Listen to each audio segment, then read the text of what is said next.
Hello students, very good morning. आज हम एक नया चैप्टर शुरू कर रहे हैं, that is sexual reproduction in flowering plant. तो सबसे पहली चीज़ तो आपको क्लियर होनी चाहिए कि हम फ्लावरिंग प्लांट्स किसको कह रहे हैं, एंजियोस्पर्मिक प्लांट को कह रहे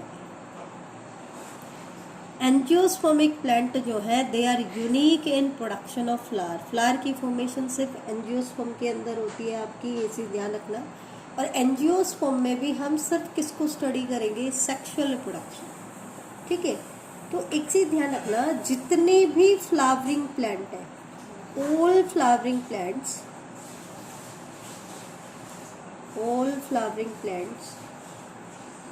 show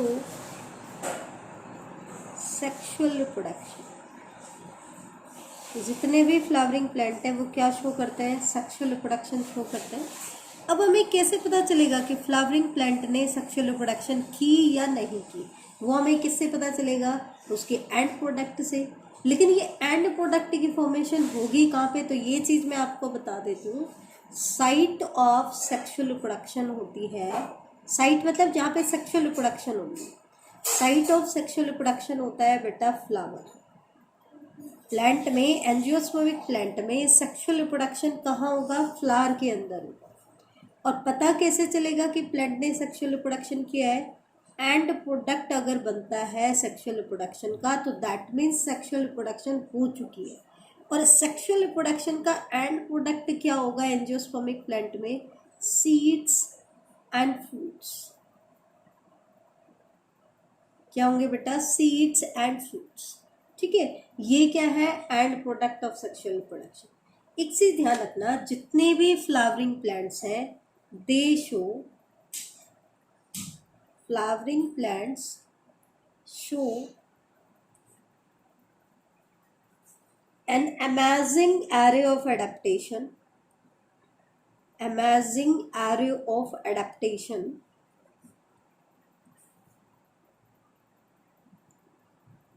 to ensure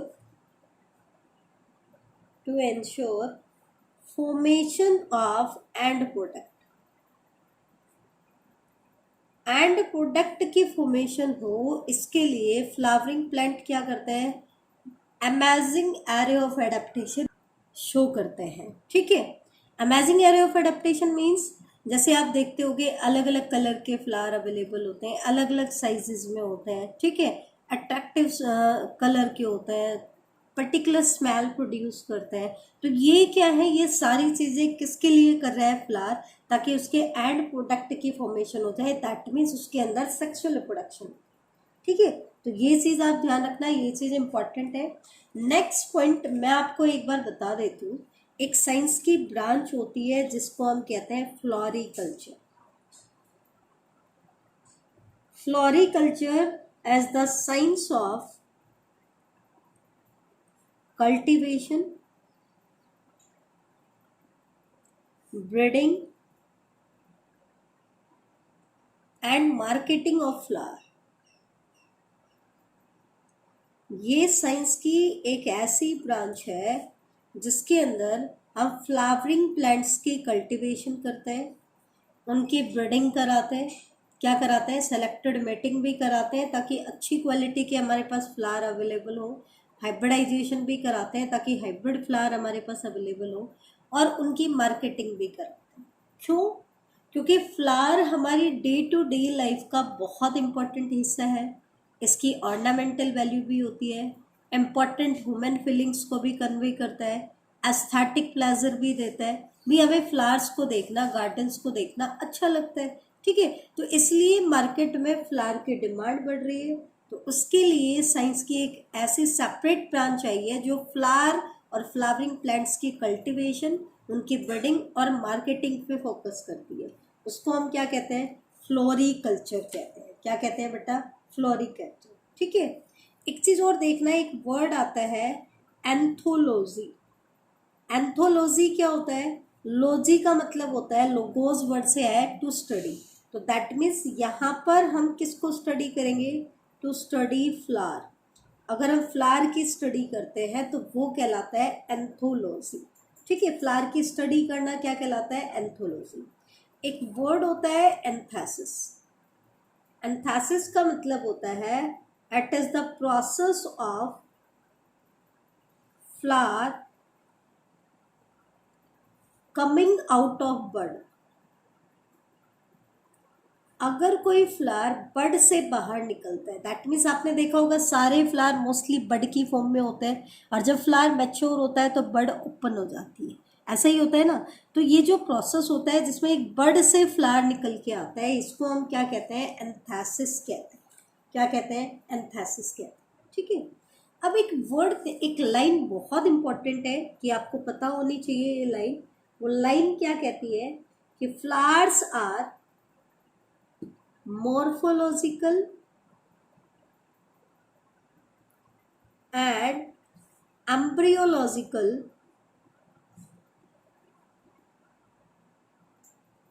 marvels। Flower जो है मॉर्फोलॉजिकल और एम्ब्रियोलॉजिकल्स क्या है, मार्वल्स है, मार्वलस स्ट्रक्चर है, मॉर्फोलॉजिकली भी और एम्ब्रियोलॉजिकली। ऐसा हम क्यों कह रहे हैं, क्योंकि flower are the site of sexual reproduction, और अगर सेक्सुअल रिप्रोडक्शन होती है तो क्या बनता है बेटा, एम्ब्रियो की फॉर्मेशन होती है। ठीक है, तो flower are morphological and embryological marvels and a site of sexual reproduction. ये चीज आप ध्यान रखना इंपॉर्टेंट है। नेक्स्ट हम आ जाते हैं कि एक्चुअल में फ्लावर है क्या और किससे बनता है, इसके कंपोनेंट्स क्या होते हैं। अब हम इस चीज के ऊपर आ जाते हैं। तो बेटा ध्यान रखना, फ्लावर क्या होती है, एक मॉडिफाइड शूट होती है। जो एक शूट है हमारी, वही मॉडिफाई होकर के क्या बनाती है, फ्लावर बनाती है। ऐसा किसने कहा, गोएथे-सेंटस ने कहा था। गोएथे-सेंटस ने क्या कहा, फ्लावर क्या है, एक modified shoot.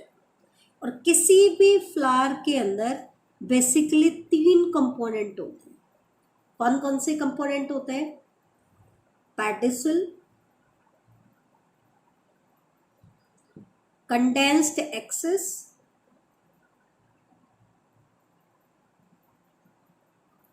And floral appendages.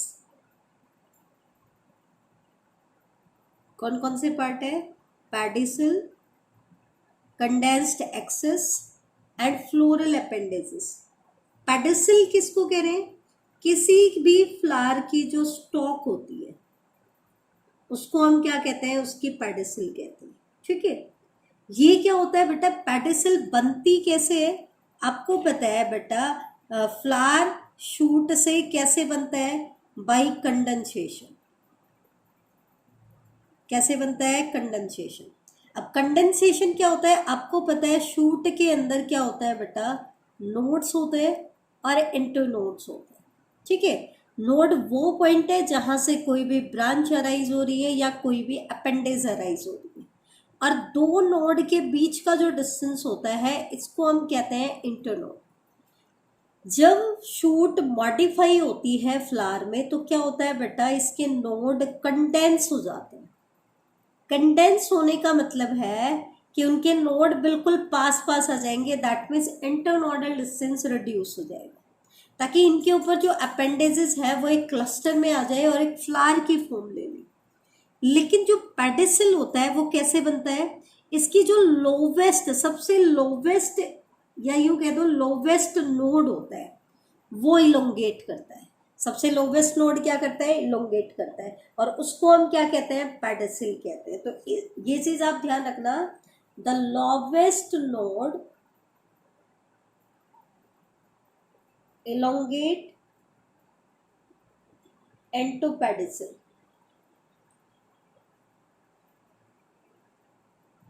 ठीक है, पेडिसल का फंक्शन क्या होता है, अगर प्लांट में पेडिसल नहीं है तो वो फ्लावर को एक पर्टिकुलर पोजीशन पे नहीं ला सकता है। अगर पेडिसल प्रेजेंट है तो वो फ्लावर को एक प्रॉपर पोजीशन पे लेके जाएगा जो कि फेवरेबल होगी उसकी पॉलिनेशन कराने के लिए। किसके लिए, पॉलिनेशन कराने के लिए।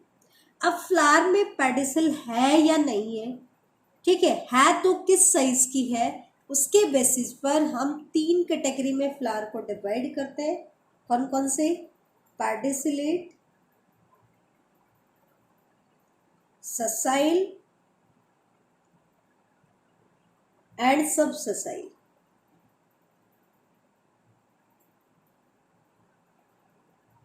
किसके बीच में डिफरेंस है बेटा? पेडिसिलेट का मतलब है कि जो फ्लावर होता है उन फ्लावर में पेडिसिल प्रेजेंट होती है, ये स्टोक प्रेजेंट होती है। अगर हम इसको मैं दिखा रही हूँ फ्लावर, तो फ्लावर के नीचे ये क्या है? स्टोक है। तो अगर फ्लावर में स्टोक प्रेजेंट है तो उस फ्लावर को हम कहते हैं पेडिसिलेट। ससाइल का मतलब है कि फ्लावर में पेडिसिल एब्सेंट है, फ्लावर डायरेक्टली स्टेम के साथ कनेक्टेड है, उसके पास पेडिसिल नहीं है। और सब ससाइल का मतलब होता है पेडिसिल है तो सही लेकिन बहुत छोटी है, very small pedicel is present. ठीक है, तो ये तो था इसका पहला पार्ट। दूसरा पार्ट आता है बेटा कंडेंस्ड एक्सिस। कंडेंस्ड एक्सिस क्या होता है बेटा? जो पेडिसिल का टॉपमोस्ट पार्ट होता है जो कि स्वोलन होता है और कंडेंस्ड होता है। ये से ध्यान रखना, हमने क्या कहा था? पेडिसिल में तो इलोंगेट कर जाता है, लेकिन इसका जो टिप पार्ट होता है ये कंडेंस्ड होता है, इसलिए इसको हमने क्या का नाम दिया? कंडेंस्ड एक्सिस नाम दिया। इसी को बेटा थैलेमस भी कहा जाता है। इसी को क्या कहा जाता है? थैलेमस। इसी को टॉरस भी बोलते हैं और इसी को रिसेप्टेकल भी बोला जाता है। ठीक है, अब यहाँ पे देखो, ये जो डायग्राम मैंने बनाया था ये चीज आपको क्लियर हो जाएगी। ये जो अपर पार्ट में सारे नोड्स कंडेंस हो गए थे, ये जो पार्ट है ये क्या कहलाएगा? Condensed axis. अब क्या है, जो भी फ्लोरल अपेंडेजेस होंगी वो नोड पे अराइज होंगी, तो इसका मतलब फ्लावर में जितनी भी फ्लोरल अपेंडेजेस है वो किसके ऊपर अटैच होंगी? थैलेमस के ऊपर अटैच होंगी। तो ये चीज आप ध्यान रखना। ठीक है, तो ये चीज आप ध्यान रखना, फ्लोरल अपेंडेजेस आपकी किसके ऊपर अटैच होंगी? थैलेमस के ऊपर अटैच होंगी। ठीक है, अब हम आते हैं फ्लोरल अपेंडेजेस के ऊपर। तो ये मैं आपको बता देती हूँ, फ्लोरल अपेंडेजेस को हम दो कैटेगरी में डिवाइड करते हैं। एक तो है एसेंशियल फ्लोरल अपेंडेज। एसेंशियल किसको कह रहे हैं? जो पार्टिसिपेट करेंगी रिप्रोडक्शन में, जो किसमें पार्टिसिपेट करेंगी? रिप्रोडक्शन में पार्टिसिपेट करेंगी, उनको हम क्या कहते हैं? एसेंशियल कहते हैं। एसेंशियल की कैटेगरी में दो आती हैं, एक तो आता है आपका एंड्रोशियम और एक आता है गाइनोशियम। इसको हम आगे डिस्कस करेंगे। दूसरी कैटेगरी होती है एसेसरी फ्लोरल पार्ट। एसेसरी मतलब जो सेक्सुअल रिप्रोडक्शन में तो इन्वॉल्व नहीं हो रहे हैं डायरेक्टली, लेकिन they are supportive in function. ये क्या, इनका फंक्शन कैसा है? सपोर्टिव है। इसको हम दो कैटेगरी में डिवाइड करते हैं, एक तो है कैलिक्स और एक है आपका कोरोला। तो इनको अब हम डिस्कस कर लेते हैं, ये हमारा लास्ट पार्ट है। तो यहाँ पे मैं आपको फ्लावर का डायग्राम मैंने बनाया, एक बार उन पार्ट्स को हम डिस्क्राइब कर लेते हैं, फिर हम फ्लावर की बात करेंगे। मैंने क्या बताया? एसेंशियल में आपके दो पार्ट्स मैंने बताए, एक तो है एंड्रोशियम और दूसरा पार्ट है आपका गाइनोशियम। इसी तरीके से एसेसरी फ्लोरल पार्ट में आपकी दो कैटेगरी मैंने मेंशन की है, एक होता है बेटा कैलिक्स और दूसरा है कोरोला। क्या है? कोरोला। अब देखो ध्यान से, एंड्रोशियम किसे कहते हैं? किसी भी फ्लावर में जो पूरा होल्ड होता है, किसका? स्टेमन का, उसको हम क्या कहते हैं? एंड्रोशियम कहते हैं। और एंड्रोशियम किसको रिप्रेजेंट करता है? It represent male reproductive organ. आपसे पूछ सकते हैं मेल रिप्रोडक्टिव ऑर्गन क्या है फ्लावर का? तो मेल रिप्रोडक्टिव ऑर्गन क्या है बेटा? एंड्रोशियम। ठीक है, और एंड्रोशियम की जो सिंगल सिंगल यूनिट होती है उनको हम कहते हैं स्टेमन। लेकिन एक फ्लावर के अंदर जितने भी स्टेमन है उनके पूरे होल को हम क्या कहते हैं? एंड्रोशियम कहते हैं। ठीक है, एंड्रोशियम को ही माइक्रोस्पोरोफिल भी कहा जाता है। एक्चुअल में जब आप हायर स्टडीज में जिम्नोस्पर्म पढ़ोगे, टेरिडोफाइट्स पढ़ोगे, तो वहां पे आप देखोगे कि ऐसे मॉडिफाइड लीफ जिनके ऊपर स्पोर की फॉर्मेशन होती है, उनको हम कहते हैं स्पोरोफिल, या एक तरीके से आप ये कह सकते हो रिप्रोडक्टिव लीव्स को हम क्या कहते हैं, स्पोरोफिल, जिसके ऊपर रिप्रोडक्टिव स्ट्रक्चर बनती है आपकी। ठीक है, तो अगर माइक्रो वर्ड होता है मेल के लिए, तो एक ऐसा मॉडिफाइड लीफ जिसके ऊपर मेल के स्पोर बनेंगे, दैट मीन्स माइक्रोस्पोर बनेंगे, उसको हम क्या कहते हैं, माइक्रोस्पोरोफिल। ठीक है, ऐसे ही गाइनोशियम क्या है, it is the hold of pistil. एक पिस्टिल का जो पूरा का पूरा होल्ड होता है उसको हम क्या कहते हैं, गाइनोशियम कहते हैं। It represent female reproductive organ, ये फीमेल रिप्रोडक्टिव ऑर्गन का काम करता है। और जैसे हमने एंड्रोशियम को माइक्रोस्पोरोफिल कहा था, वैसे ही गाइनोशियम को हम कहते हैं मेगास्पोरोफिल। मेगा वर्ड यूज होता है यहाँ पर फीमेल के लिए। तो एक ऐसा मॉडिफाइड लीव्स जिसके ऊपर आगे जाकर के मेगास्पोर की फॉर्मेशन होती है, उसको हम कहते हैं मेगास्पोरोफिल। क्यों कह रहे हैं हम स्पोरोफिल वर्ड क्यों यूज कर रहे हैं, क्योंकि आपका फ्लावर क्या है, मॉडिफाइड शूट है, तो ये लीफ की मॉडिफिकेशन। ठीक है, ऐसे ही आ जाओ कैलिक्स और कोरोला।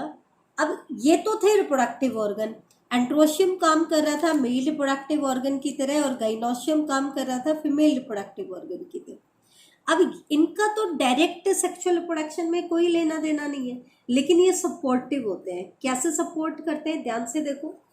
कैलिक्स क्या होता है बेटा, it consist of group of sepal. Green colour की सेपल होती हैं, ये उनका एक पूरा ग्रुप क्या कहलाता है, कैलिक्स कहलाता है। और सिंगल सिंगल यूनिट को हम क्या कहते हैं, सेपल कहते हैं। तो इसके फंक्शन क्या है, अगर हम बात करें इसके मेन फंक्शन की, तो इसका मेन फंक्शन होता है बेटा to protect the flower in bud condition, to protect the flower in bud condition, कि हमें फ्लावर को किस में प्रोटेक्ट करना है, बड कंडीशन में प्रोटेक्ट करना है। ठीक है, आपको पता है बड जब होती है तो बड ग्रीन कलर की दिखाई देती है। क्यों दिखाई देती है, क्योंकि बड को चारों तरफ से कौन कवर करके रखता है, कैलिक्स, और कैलिक्स होती है आपकी ग्रीन कलर की स्ट्रक्चर। ठीक है, तो क्योंकि दूसरा फंक्शन, क्योंकि ये ग्रीन कलर की होती है, कैसे कलर की होती है, ग्रीन कलर की, इसलिए ये फोटोसिंथेसिस भी करती है। लेकिन इसका मेन फंक्शन वही होता है, फ्लावर को बड कंडीशन में प्रोटेक्ट करना। अब आ जाओ कोरोला। जो फ्लावर का जो कलर्ड पार्ट होता है ना बेटा, अट्रैक्टिव पार्ट, जैसे रोज होता है रेड कलर की पेटल्स होती है। ठीक है, आप अलग अलग फ्लावर को देखोगे तो उसकी पेटल्स क्या होती हैं, अलग अलग कलर की होती है। तो जो कलर्ड पार्ट होता है फ्लावर का, उसको हम कहते हैं बेटा पेटल। और पेटल का जो पूरा का पूरा होल्ड होता है उसको हम क्या कहते हैं, कोरोला कहते हैं।